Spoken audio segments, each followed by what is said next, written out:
My research interests are in the ventilation of buildings and its relationship with indoor air quality and occupant health. During the recent pandemic, I worked with a number of national governments and professional bodies to consider how ventilation might affect the risk of transmission in buildings. I also did the mathematical modelling that underpinned the world's first standard designed to mitigate against the risk of transmission of infectious aerosols in buildings, ASHRAE Standard 241.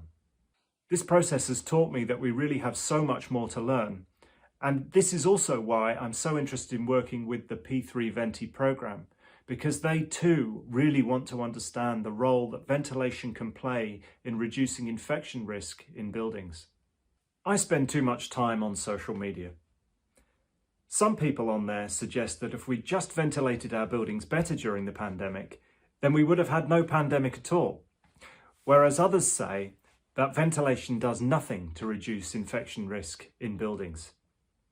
My keynote talk is going to show you why both positions are wrong, but also why it is extremely difficult to understand the effect that ventilation might have on infection risk in buildings, and why in some circumstances we may not need any ventilation at all.